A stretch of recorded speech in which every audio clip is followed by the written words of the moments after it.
অসমীয়া ডেকা দল অসমীয়া ডেকা দল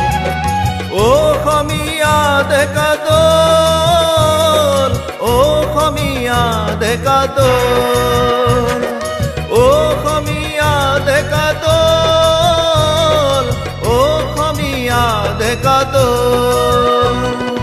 আজি তোৰে তেজাৰ বদন মলিন কিয় হ'ল